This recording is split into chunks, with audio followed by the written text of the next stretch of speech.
Welcome to this video. Today we'll be talking about standard form. What is standard form all about? Standard form is a way of representing numbers in mathematics that are either too large or too small. It helps us to represent numbers in a convenient format, and the format of standard form in which numbers are expressed is a times 10 raised to the power n. That means in standard form, no matter how large or small a number is, we always represent it in this format. Alright? Whereby a is actually a number between 1 to 10, and also n is an integer, alright, which is either a positive or a negative whole number. So that is what standard form is all about, and in this video we are going to be learning a lot about standard form and how to represent large numbers and even small numbers in standard form. Standard form helps us to perform calculations with ease when we are solving in mathematics, and that's the main aim of standard form. Alright, so we can have some examples in standard form, and for example, we might be told to represent the following numbers in standard form.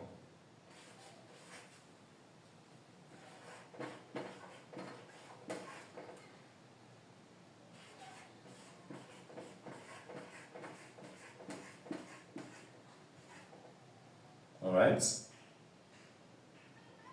and also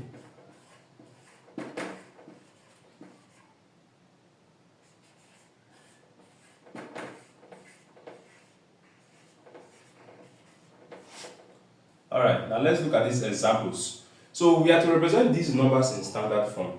How do we represent a number in standard form? Well, we make use of the decimal points, where our decimal point is located in each question, and the number of times we move it is going to help us a lot. Now, for this first example, we have this number 458. To represent it in standard form means to represent it in the form a times 10 raised to the power n. Remember that I said a has to be a number between 1 to 10, right?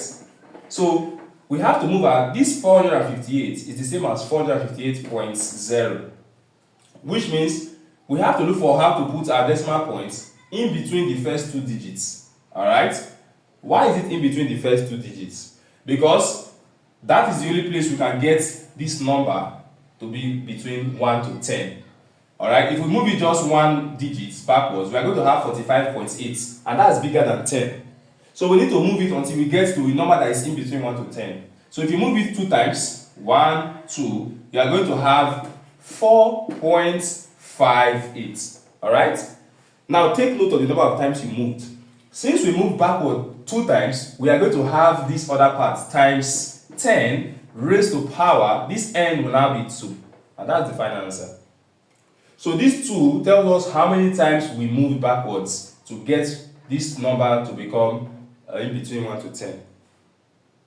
Let's do another example so it becomes clearer. We have 81,250. Again, this is the same thing as knowing that the decimal point is after the last digits. If you are not given a decimal point in the number, just know that the decimal point is after the last digits. Alright? So this is the same thing as 81,250.0. How many times do I need to move this decimal point backwards to get to in between the first two digits? Because it is these first two digits, when I get here, that the number will come between 1 to 10. Let's count how many times I need to move.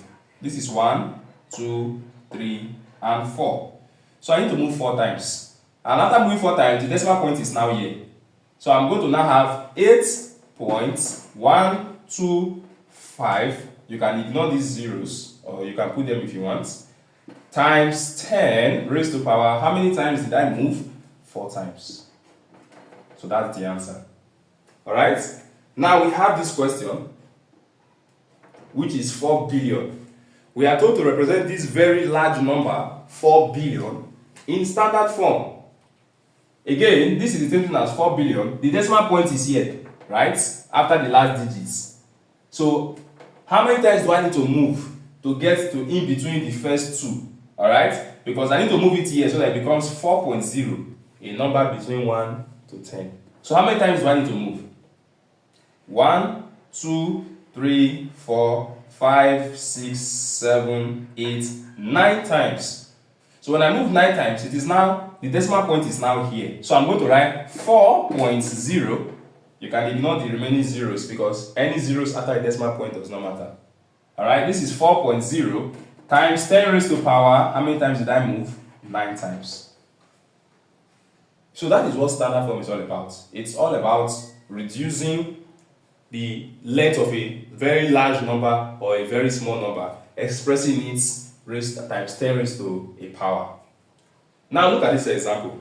If you notice this example, this time around, our number is even already smaller than 1 to 10.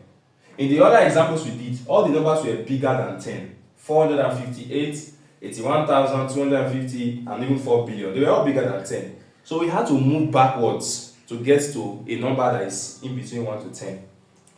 But now we have a number that is less than 1 to 10. It's not even up to 1. So instead of moving back, we now need to move forward until we get a number that is in between 1 to 10. Alright, now let's see what happens. Instead of moving backwards, we are going to move forwards this time because the number is smaller than 1 to 10. Alright? So that's going to give me what? I'm going to have myself moving this decimal point 2 times. Is it 2 times? Let's see. 1, 2. I move it 2 times so that the decimal points can be here and I can finally have a number that is between 1 to 10. So I move 2 times, right? Now, I now have 3.2. I've moved that decimal point. I'm going to have 3.2 times 10 raised to power. How many times did I move? It's 2 times I moved. But in standard form, because I moved forward, I'm going to attach a minus to that 2. Alright? So that gives me 10 raised to power minus 2. So when you are moving your decimal point forward, because the number is smaller than 1, you are going to have a negative power. Now look at the next example.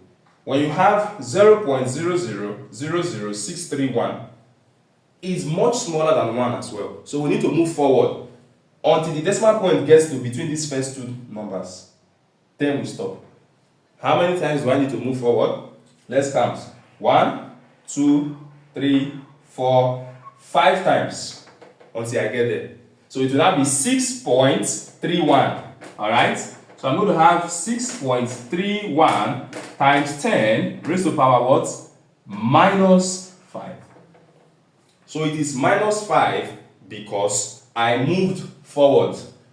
So whenever you are moving your decimal place backwards, it's going to be a positive. N is going to be positive. This power will be positive.